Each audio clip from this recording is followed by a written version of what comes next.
Hey guys, it's a beautiful sunny day in Turku, Finland. And I'm Dr. Santhosh Jacob, an orthopedic surgeon from the city of Chennai, Tamil Nadu in India. And we are going to talk today about, do we need another booster dose to take care of our health during COVID-19? I know the entire media, news outlets are talking about failures of vaccines and also about successes of vaccines.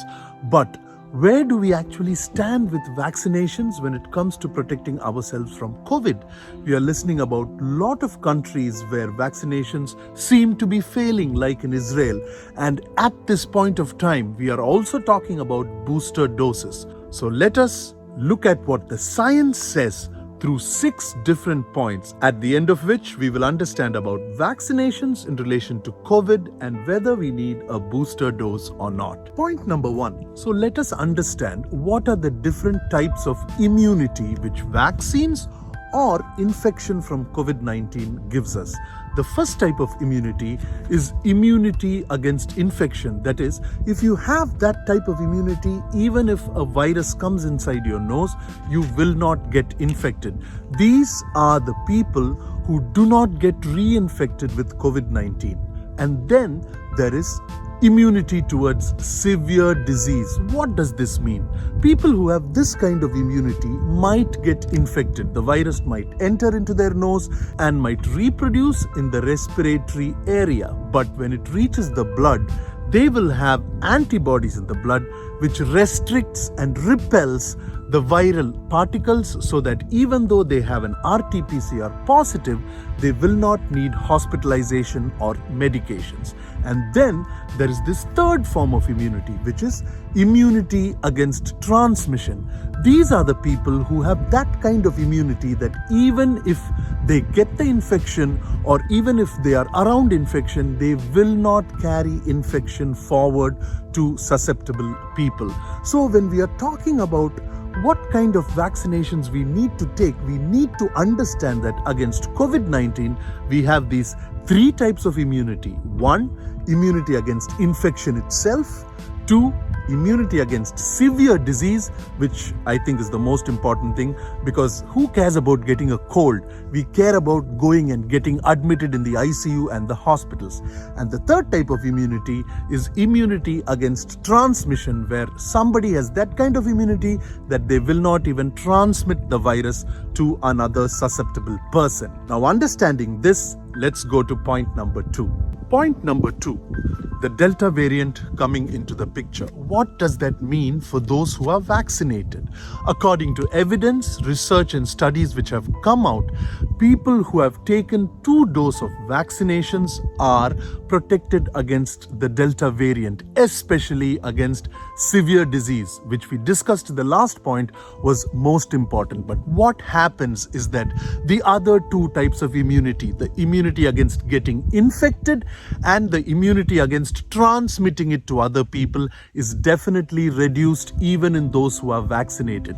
So the Delta variant makes vaccines a little bit less effective in getting infected and transmitting, but the protection which it offers against severe disease, which is deemed most important, is almost the same. Coming to point number 3. This is something we have to think and understand. Why do somebody who has been fully vaccinated get infected by the COVID-19? No, we are not talking about serious disease, of course. Why do they even get infected? So let's understand this about the COVID-19. The COVID-19 is a respiratory virus, yes? So imagine you're completely vaccinated and you have antibodies. But where are your antibodies? Your antibodies are in your blood. But where does the COVID-19 enter you through? It enters you through the nose or through your mouth. And where do we test the COVID-19, whether it's there in you or not? Through your nasal mucosa or your oropharynx, that is the mouth or your nose. And so, even if the virus has entered you and it is replicating, the disease takes form only when the viral particles enter into your blood. in somebody who's vaccinated, the viral particles, when they enter into your blood, your antibodies which are already there are perfectly capable of dealing with them and finishing off the virus.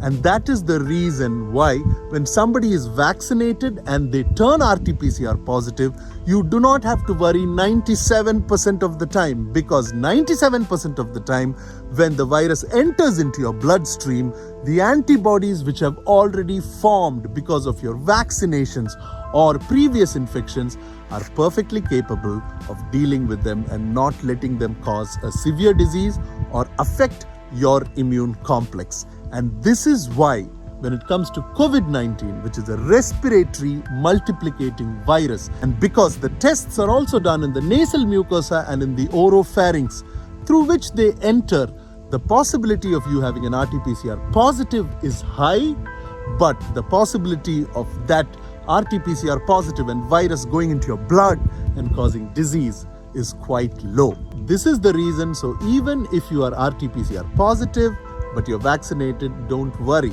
The antibodies in your blood will take care of the rest. Point number 4, we need to talk about coronavirus and another virus which took the world by storm and is still doing so, the measles virus. The measles virus still affects more than 20 million people worldwide, but primarily in Asia and Africa. So just to give you the picture, in 1980, 2.6 million children and adults died of measles.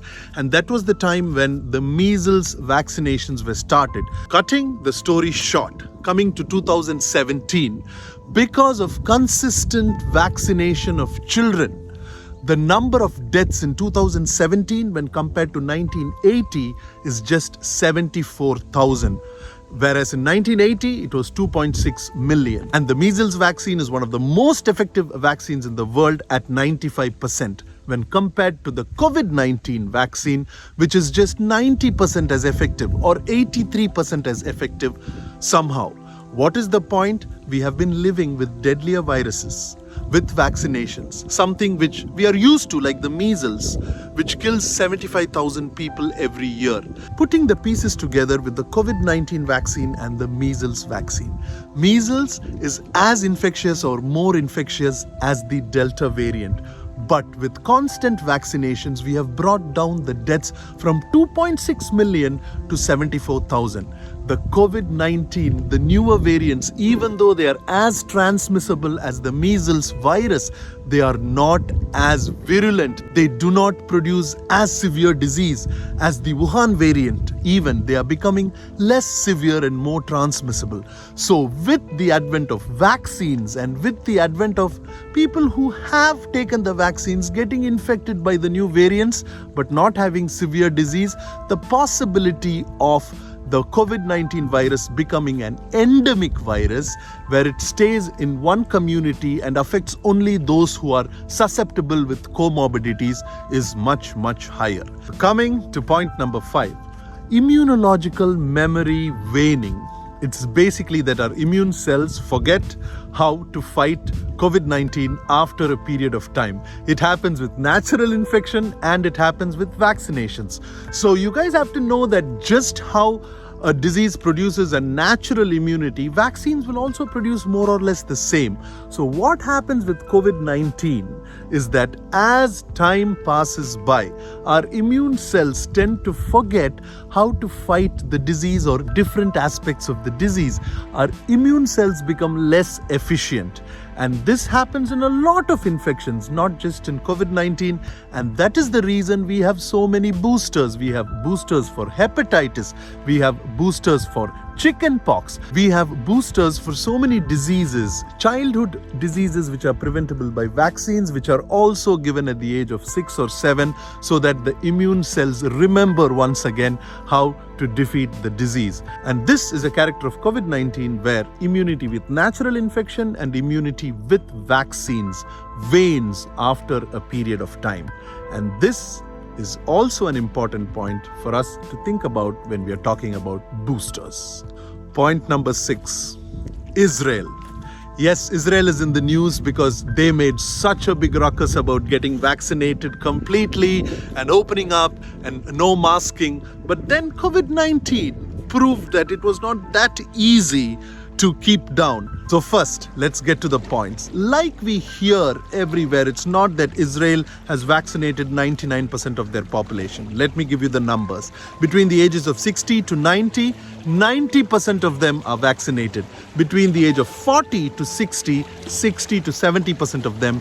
And below the age of 40, the vaccination rate is somewhere around 45%. Another key point which we have to notice is Israel started its vaccination in 2020 November and December, where we still hadn't heard or we didn't know that the Delta and the other variants were existing. Israel, as it vaccinated more than 60% of its population twice, did not take into consideration a few points. It did not take into consideration how fast to open up social interactions. It opened up its bars, its clubs, its universities, everything was open. And also, they didn't take into consideration how infective the new variants could be. And the younger population being vaccinated in a much lesser percentage, being allowed to interact with each other in social circles and then come back home where they could take the newer variants which they just received to their parents and grandparents was another reason why Israel is going through the fourth wave. It's not a failure of vaccinations, it's a failure of adhering to protocol and seeing how vaccinations work. And that is the reason why now all countries, after seeing what happened to Israel, are talking about the booster dose. Now, don't think of the booster dose as something very scary. As I talk about the booster dose, I wanted you guys to see this view because I think it's absolutely gorgeous. Paying attention to the other points which we discussed in the video, like the types of immunity, the Delta variant, its transmissibility, why the vaccinated get infected, are points about measles, and also the discussion about Israel and immunity memory waning. All this put together, a booster dose is just you trying to recharge your memory, you just trying to resensitize your immune cells to the danger of COVID-19 or the variants of COVID-19. And it could happen, just as I said before, with another dose of the vaccination, or you could just get infected by a new variant. And when that happens, it is conferring immunity to you. So if a booster dose at some point of time is allowed in your country, your state, or wherever you are, it should be your choice, but it should be a choice based on the information which you have. And I hope that this video has given you that information. So when the time comes, you know whether you want to take the booster dose or not. Signing off from the beautiful city of Turku in the south of Finland, Dr. Santhosh Jacob.